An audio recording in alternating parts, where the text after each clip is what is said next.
মধ্যরাতে শেষ হলো গাজীপুর সিটি কর্পোরেশনের নির্বাচনের প্রচারণা। আজমতকে জাতীয় পার্টির সমর্থন, এ নিয়ে চিন্তিত নয় বিএনপি। গাজীপুরের নির্বাচনকে ঘিরে কমিশনের কাছে পাল্টাপাল্টি অভিযোগ, সত্যতা পেলে আইনানুগ ব্যবস্থার আশ্বাস সিইসির।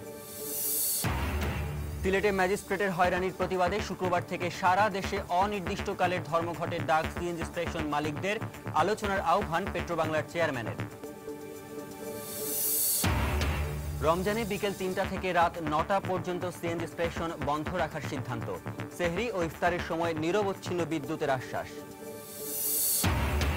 এবং থাই সীমান্তে ডুবে গেছে বাংলাদেশি পতাকাবাহী জাহাজ এমভি হোপ, ৬ জনকে জীবিত উদ্ধার, নিখোঁজ ১১ নাবিক।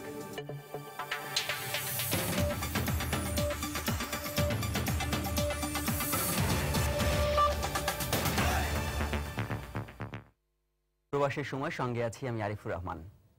আমার চুলের জন্য নো অ্যামোনিয়া, নো পেরক্সাইড, শুধু ন্যাচারাল ভাসমল। শুরুতেই প্রবাসের সংবাদ।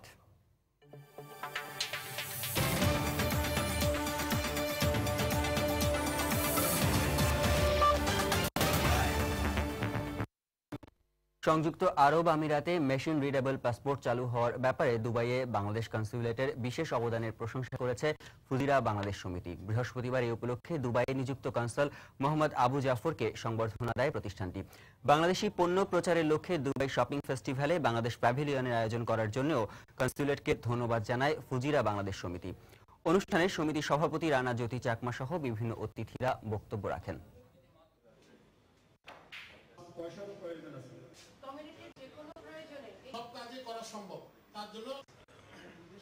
জমকালো আয়োজনের মধ্য দিয়ে পালিত হচ্ছে যুক্তরাষ্ট্রের স্বাধীনতা দিবস। ১৭৭৬ সালে ব্রিটিশদের উপনিবেশ থেকে স্বাধীনতা পায় দেশটি। স্বাধীনতার ২৩৭ বছরে বিশ্বের বুকে অন্যতম এক পরাশক্তি হিসেবে পরিচিতি লাভ করেছে মার্কিন যুক্তরাষ্ট্র। রাজধানী Washington DC, new York, California সহ বিভিন্ন স্থানে নানা অনুষ্ঠানের আয়োজন করা হয়। ১৭৭৬ সালের এই দিনে ফিলাডেলফিয়ায় এক সম্মেলনে ১৩টি উপনিবেশ নিয়ে তখনকার স্বাধীনতাকামী নেতৃবৃন্দ ও প্রতিনিধিরা ব্রিটেনের উপনিবেশ থেকে বিচ্ছিন্ন হয়ে আনুষ্ঠানিকভাবে দেশকে স্বাধীন ঘোষণা করেন। আর তাদের নেতৃত্বে ছিলেন জর্জ ওয়াশিংটন, টমাস জেফারসন আর বেঞ্জামিন ফ্রাঙ্কলিনের মতো নেতারা।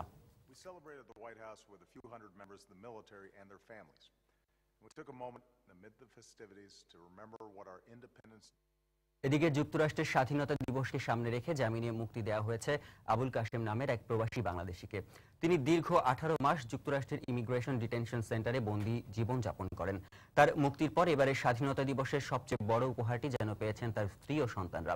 ইমিগ্রেশন মামলা নিয়ে ভুল পরামর্শের কারণে অনেকের মতো কাশেমকেও জেলে যেতে হয়। নিজের অজান্তেই যুক্তরাষ্ট্রের কাশেমের রাজনৈতিক আশ্রয়ের আবেদন 1992 সালে নাকচ হয়ে যায়। তারপর দীর্ঘ 20 বছর যুক্তরাষ্ট্রে থাকার পর গত বছর ফেব্রুয়ারিতে immigration and customs enforcement ICE কর্তৃপক্ষ তার কুইন্সের এলমহার্স্টের বাসা থেকে কাশেমকে গ্রেফতার করে। আগামী আগস্টে তার বিষয়ে চূড়ান্ত রায় দেবেন আদালত।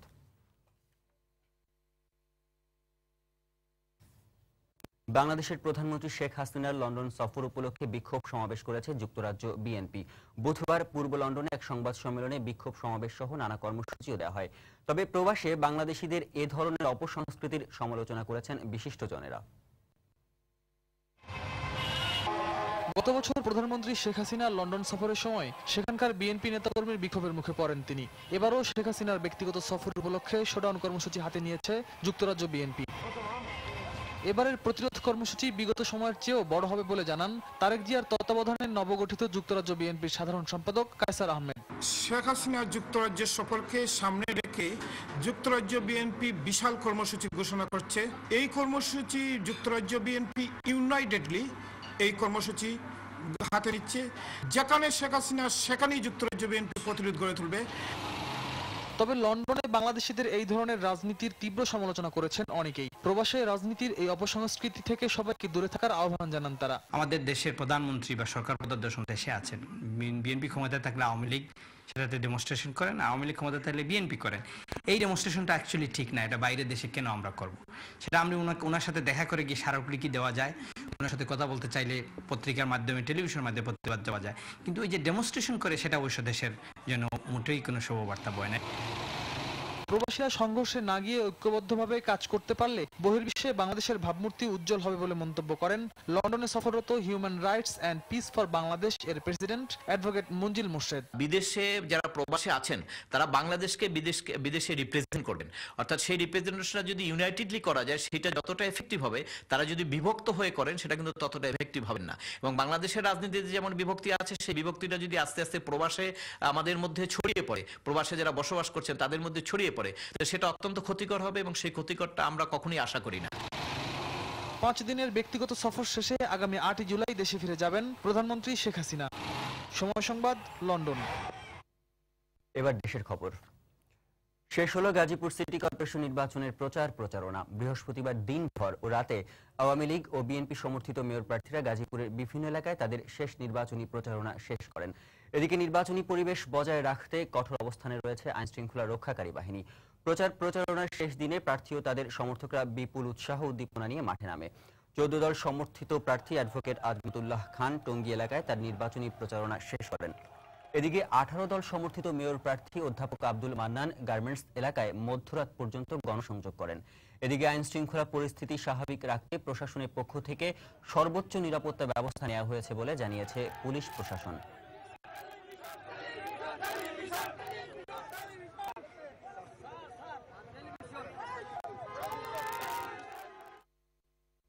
আমার ইন্টারনাল অ্যারেঞ্জমেন্ট যেটা আছে আমি শুধু বলতে চাই যে আমাদের পক্ষ থেকে এটাকে নিয়ন্ত্রণ করা এবং আচরণবিধি লঙ্ঘিত না হওয়ার বিষয়ে যে সমস্ত ব্যবস্থা নেওয়া দরকার সেই সমস্ত ব্যবস্থা আমাদের নেওয়া আছে। যদি তারপরেও ঘটনা ঘটে, আমরা সংবাদ পাই, তাৎক্ষণিকভাবে সেখানে আমরা ব্যবস্থা নেব।